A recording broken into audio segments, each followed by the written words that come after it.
जैसे ही बकरी का बच्चा तालाब से पानी पीने लगता है तो तुरंत एक हिरण आकर बकरी के बच्चे को रोक देता है और पानी नहीं पीने देता। हिरण बकरी के बच्चे को लेकर वहाँ से चल पड़ता है। तभी हिरण को बकरी के बच्चे को ले जाते हुए एक भेड़ देख लेती है। भेड़ तुरंत जाकर अपनी बकरी दोस्त को बताती है कि तुम्हारे बच्चे को एक हिरण अपने साथ ले गया है। बकरी तुरंत जाकर अपने दोस्त बंदर के पास जाती है, जिसके अंदर एक जादुई फल खाने पर जादुई शक्तियाँ आ चुकी होती है। बकरी बंदर से कहती है कि एक हिरण मेरे बच्चे को ले गया है, जो कि शायद मेरा बच्चा मुझसे छीनना चाहता है। तुम मेरी मदद करो। बंदर तुरंत हिरण के पीछे जाता है, लेकिन जैसे ही बंदर एक तालाब के पास पहुंचता है तो बंदर देखता है हिरण बकरी के बच्चे को पानी पिला रहा होता है। तभी हिरण की नजर बंदर पर पड़ती है, लेकिन हिरण वहां से बिल्कुल नहीं भागता। लेकिन फिर भी बंदर तुरंत अपनी जादुई शक्तियों से हिरण पर हमला करने लगता है। तभी हिरण कहता है, रुको, पहले मुझे बताओ मुझ पर हमला क्यों कर रहे हो। बंदर कहता है, तुमने मेरी दोस्त बकरी का बच्चा छीना है। हिरण कहता है, नहीं नहीं, तुम्हें गलत फहमी हुई है। मैं तो बकरी के बच्चे को यहाँ साफ पानी पिलाने लाया हूँ, क्योंकि जिस तालाब से यह बच्चा पानी पीने वाला था उस तालाब में एक बड़ा सांप मरा हुआ था, जो कि मेरी आंखों के सामने।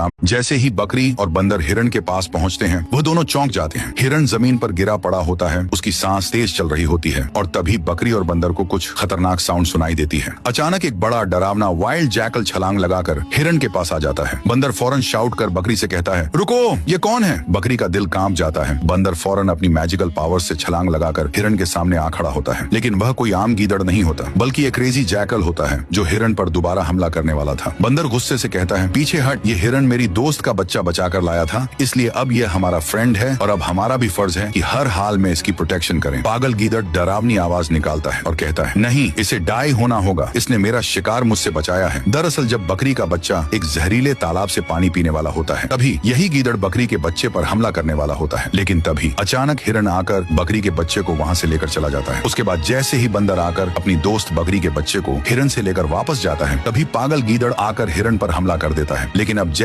जैसे ही पागल गीदड़ हिरण पर दूसरा हमला करने के लिए गर्राता है, अचानक पूरी जंगल की फजा एक अजीब सी गरज से भर जाती है और बकरी चीख कर कहती है, ये कैसी आवाज है। बंदर भी हैरान होकर पीछे देखता है और उसकी आंखों में खौफ भर जाता है। अचानक जमीन जोर से कांपती है, हर तरफ धूल उठती है और दूर से किसी बहुत बड़े, बहुत ताकतवर जानवर के कदमों की आवाज आने लगती है। पागल गीदड़ भी घबरा कर पीछे हट जाता है। वह चीखता हुआ कहता है, नहीं, ये यहाँ कैसे आ गया। बंदर गीदड़ से पूछता है, कौन आ रहा है, जवाब दो। गीदड़ खौफ में कांपते हुए सिर्फ इतना कहता है, वह इस जंगल का बादशाह है और अगर वह यहाँ आ गया तो हम में से कोई भी नहीं बचेगा। पागल गीदड़ पीछे हटते हुए जोर से कहता है, नहीं नहीं, मैं उसका सामना नहीं कर सकता। आखिरकार वह सामने आता है, जो कि जंगल का सबसे बड़ा और ताकतवर जानवर ढे था। उसकी चमकती आंखें सीधी पागल गीदड़ पर जमी हुई थी। ढे गरजदार आवाज में कहता है, कौन है जो मेरे जंगल में कमजोर जानवरों पर हमला कर रहा है। गीदड़ कपकपाते हुए कहता है, ये मेरा शिकार था, मैंने पहले देखा था। ढे गुस्से से दहाड़ता है, शिकार?